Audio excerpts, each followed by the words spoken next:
formações, assim, basicamente. Eu tenho formação em odontologia. Foi a minha primeira formação. Mas depois eu tenho formação também no teatro. Eu sou especialista em ensino de teatro e também desenvolvi proposta pedagógica de ensino de iluminação cênica. Então, a minha base era freiriana, na UFRN, eu tenho mestrado também. Aí eu quase fiz doutorado, mas parei por aí mesmo. Então, também, por isso que essa questão pedagógica ela é muito palpável para mim. Então, eu converso sobre certos aspectos pedagógicos e as pessoas, mas você sabe disso, eu trabalhava como dentista e meio que era um artista amador. Aí existiu a possibilidade de profissionalização, isso em 2006. E aí eu decidi, falei, olha, eu vou para as artes porque nas artes eu tinha mais possibilidades. É loucura, né? Entende? Porque como dentista eu era mais um, no meio de tantos outros. Como iluminador e nas artes, as minhas perspectivas eram maiores, então, de sucesso. Então, eu já era um iluminador reconhecido, eu já era um artista reconhecido, meu grupo era muito reconhecido. Por exemplo, me tornei diretor um técnico, um iluminador, se tornou diretor do Teatro Alberto Maranhão. Então, você vê que não foi também algo, meu Deus do céu, eu estou indo dando. Foi uma maneira pensada, planejada, deu certo até hoje. Ele nasce e morre no mesmo dia. O que eu estou querendo dizer é o seguinte: quando você está assistindo um filme, se não entendeu, você vai voltar. No teatro você não tem isso, entende? No teatro, o teatro é efêmero. Ele vai nascer e vai morrer naquele dia. É o mesmo espetáculo feito no outro dia, mas para um outro público. Ele vai nascer de novo e vai morrer. Então essa característica da efemeridade é o que dá a essência das artes cênicas. Dança, teatro, circo, certo? Performance. Eles são artes efêmeras. Ou seja, ele nasce, ele se concretiza aos olhos do público, mas depois ele morre. Ele nasce e morre no mesmo dia. Entende? Então, você pode assistir até no dia seguinte para tentar entender novamente, mas é um outro espetáculo, porque é um outro público. Entenda, é o mesmo espetáculo e não é o mesmo espetáculo, é um paradoxo. Entende? Então, esse é um paradoxo espaço-temporal, porque ele acontece no espaço ao longo do tempo.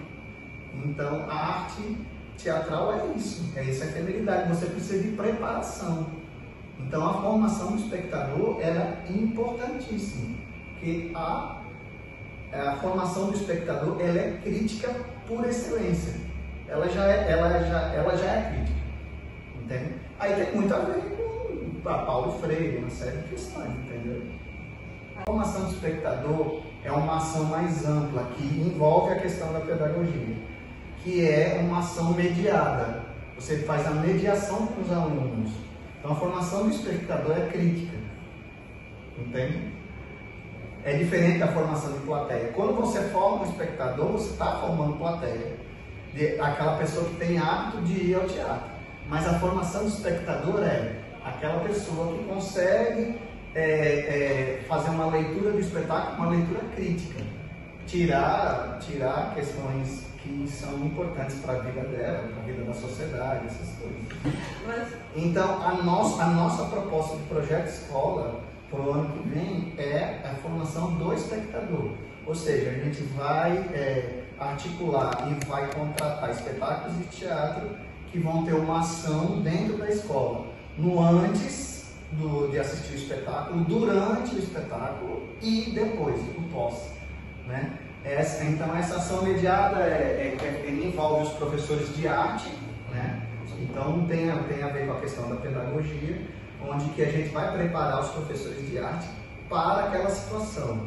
Então o professor ele vai estar em contato com os artistas vão falar o contexto de construção daquele espetáculo, vai se fazer um trabalho de mediação prévio com os alunos e depois eles vão vir até o teatro, eles vão assistir, depois vão, após o espetáculo, vão ter um debate com os artistas sobre aquele espetáculo e tudo aquilo que se desenvolveu enquanto proposta pedagógica, né? Porque na verdade, quando a gente fala de apreciação da arte, a gente fala de uma apreciação mais ampla, que a gente chama de educação do sensível, né? Que a educação do sensível não é só a questão do inteligível, né?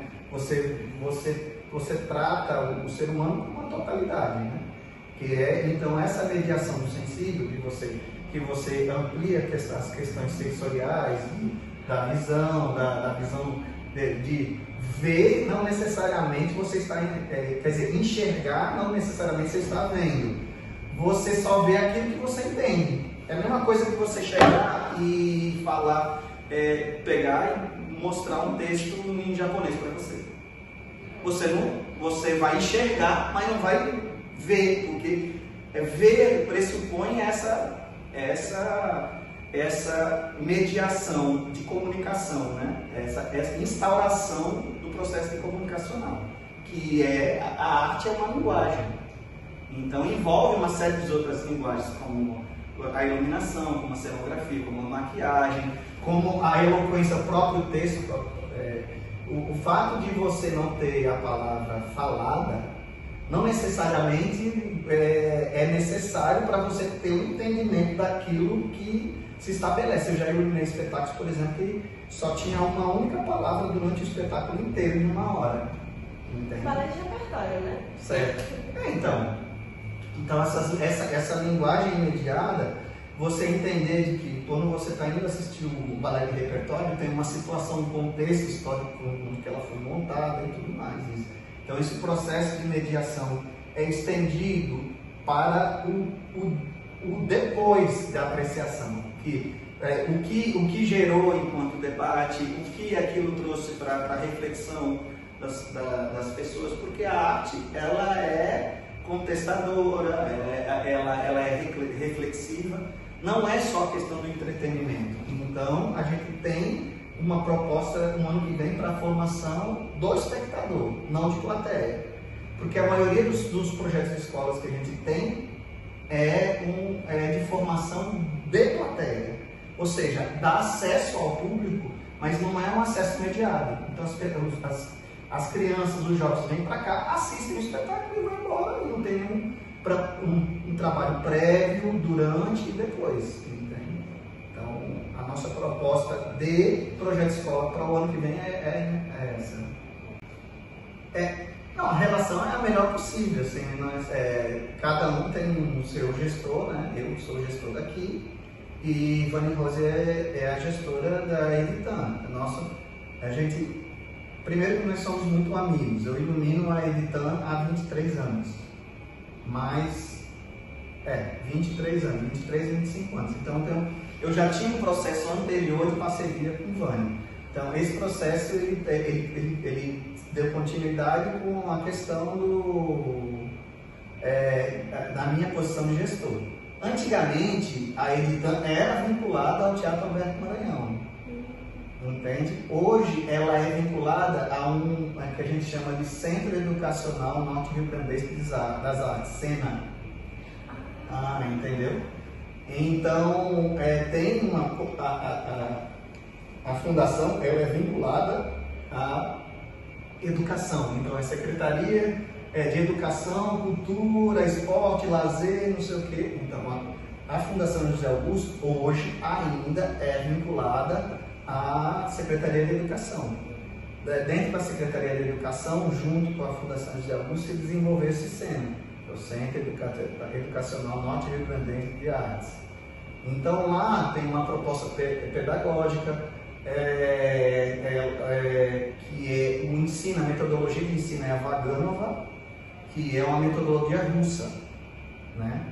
Então é a metodologia de formação de bailarinos clássicos.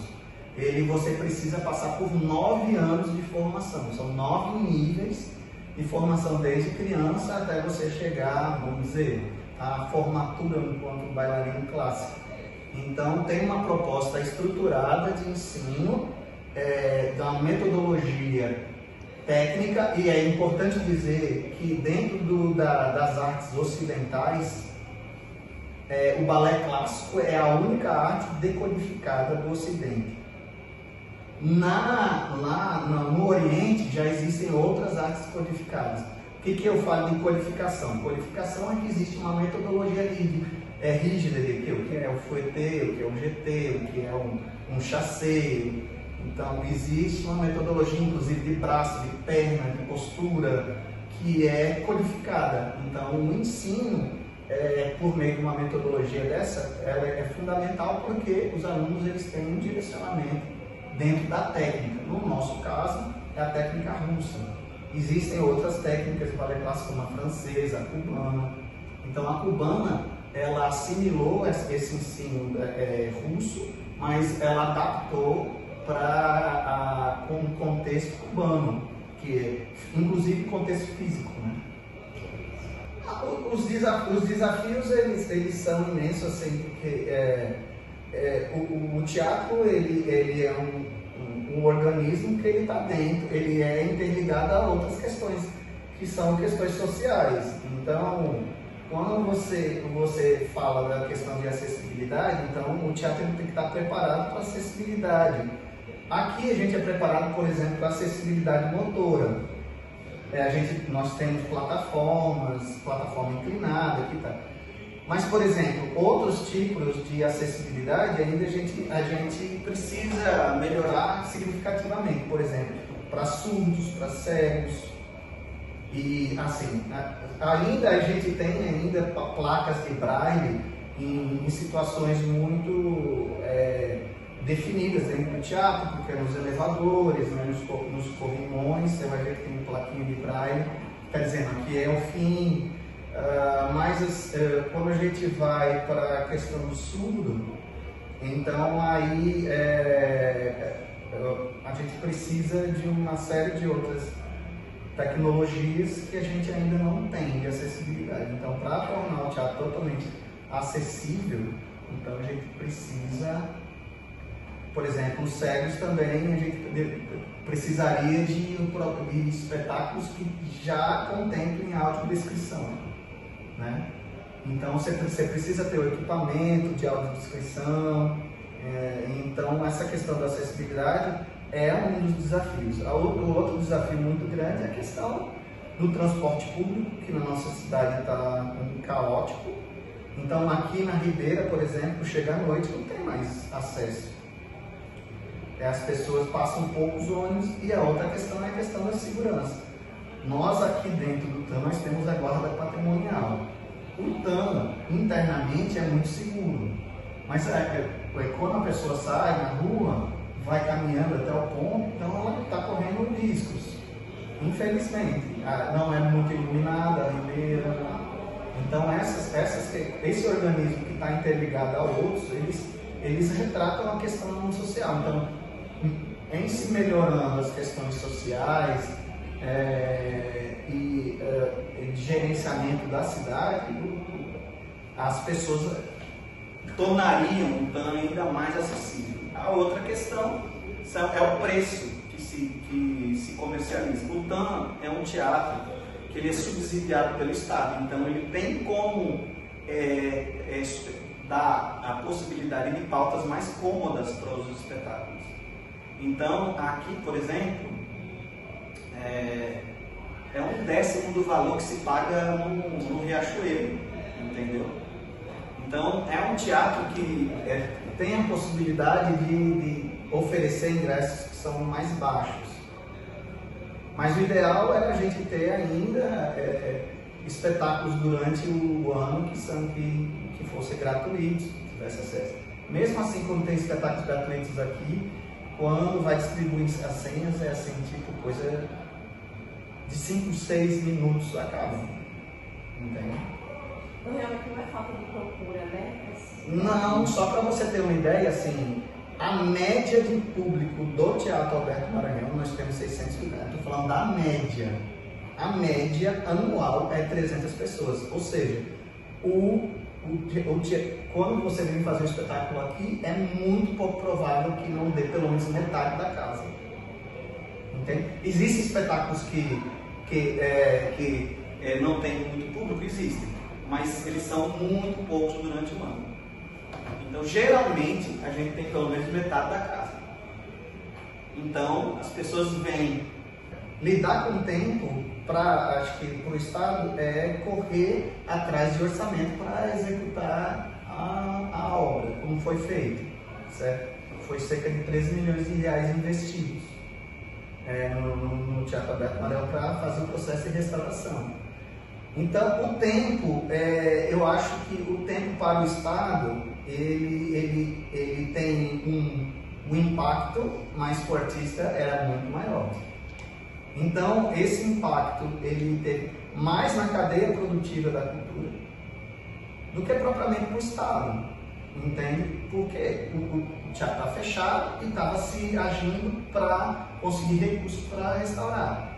Só que tudo isso leva tempo, e esse tempo ele teve um reflexo muito grande com os artistas. E aí veio a pandemia, que aí piorou tudo de vez. Assim, as dificuldades para se viver de arte no país, sobretudo depois de um desmonte que a gente passou por um processo de desmonte da cadeia produtiva da cultura no país inteiro, né? A gente teve um hiato que foi estancado por dois motivos. Um era político mesmo, ideológico, e outro foi a pandemia. Só que a memória que foi construída, porque ele falou que teve um processo de construção e agora de uma política pública para o setor cultural, que a gente está passando por um processo de reconstrução, porque houve uma destruição nesse meio. Essa reconstrução eu pensava que ia demorar muito, mas a memória estava lá. Então, a memória que foi construída assim, que eu estou querendo dizer assim, que tem muitas vezes, eu vou usar uma metáfora, é a mesma coisa. Eu peguei campo de barro, entende? A gente teve que gramar ele para ter melhores condições. Chegou uma situação, tá, que os artistas eles já pegaram o campo gramado. O campo gramado. Então, não passou por aquele processo de grandes dificuldades, não sei o que. O que eu estou querendo dizer é que a grama está lá ainda. Ela está rala, ela está maltratada, mas ela vai crescer de novo, entende? Então, esse processo que a minha geração passou, que a geração anterior à minha passou pior ainda, que foi na questão da ditadura, né? Porque eu comecei a ser artista no processo de reabertura política, democrática do país. Mas só para vocês terem uma ideia, como foi tudo penoso, no primeiro ano do antigo governo, o Clowns, ele sofreu um processo de censura no Teatro da Caixa, isso em 2019. Censura. A gente estava para fazer uma temporada de 3, 4 semanas, a gente fizemos a primeira apresentação, era um espetáculo que ele era baseado no livro dos Abastos, esse espetáculo, ele falava o seguinte: era um quadrado, onde que as pessoas que viviam dentro desse quadrado não podiam se abraçar. E existia um general, né? Esse general, aí começou a fazer alusão a um certo capitão, entende? Mas esse general ele foi baseado no Pinochet, que é o grande ditador que teve no Chile. O espetáculo super simbólico, é isso que eu falo, precisa do processo de mediação, é feito para criança, ele não trata a criança como boba, né, como uma pessoa idiotizada. Então ele tem uma profunda reflexão de violência, de de autocracia, né? De você ser um autocrata. E sofreu processo de censura.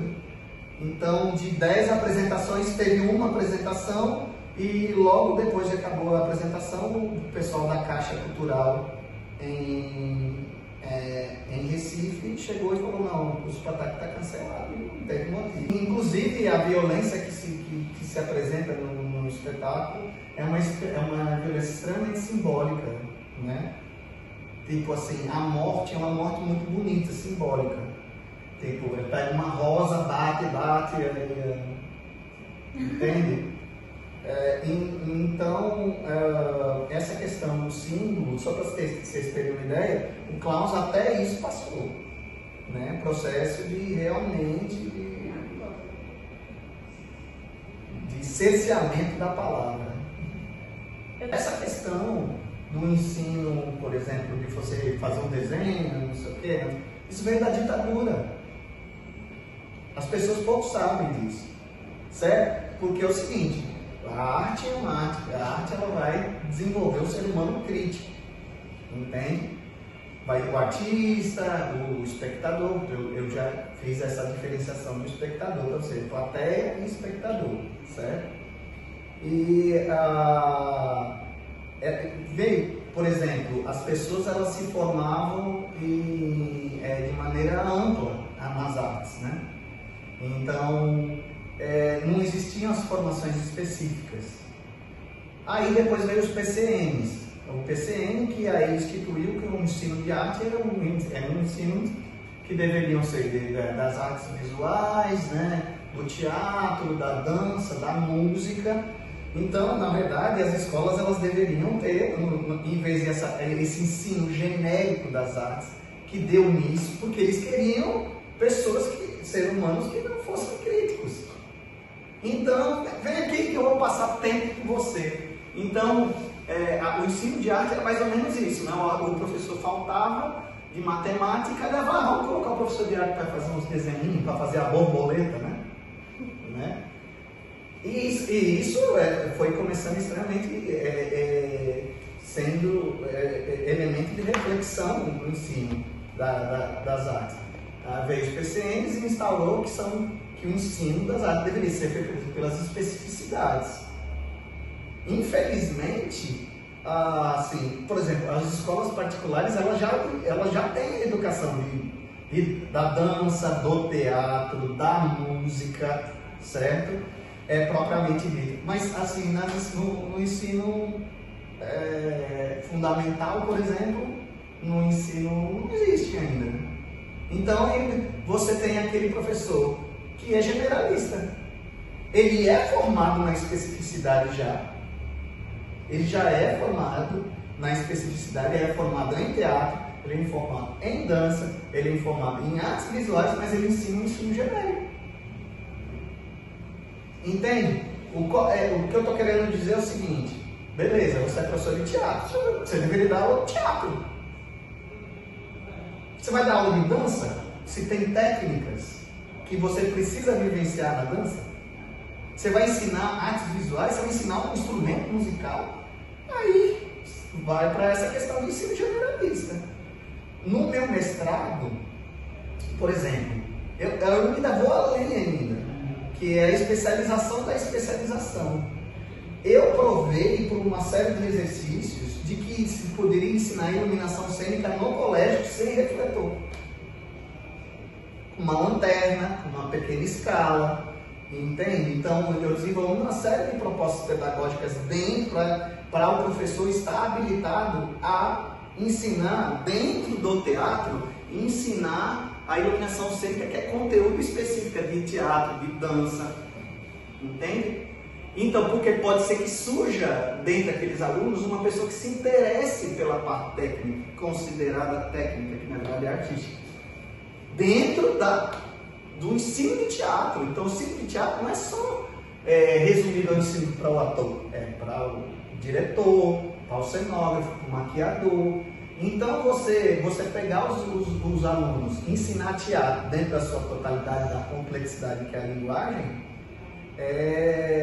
ainda potencializa mais ainda essa discussão que ele está vivendo. Então tudo isso a gente já viveu, já avançou muita coisa. Na minha época, quando começou, era só esse ensino generalista. Mas existe lei. A lei brasileira dos PCNs, ela determina que você tem que ensinar as artes com suas especificidades. E ainda não dá conta, porque se a gente está falando só de 4 linguagens: artes visuais, teatro, dança e música. Mas vai assistir um espetáculo do Salesiano no final do ano? Entendeu? Vai assistir o espetáculo do Marista no final do ano? Teatro, dança, é tudo, pô. É tudo. Deveria ser assim, né?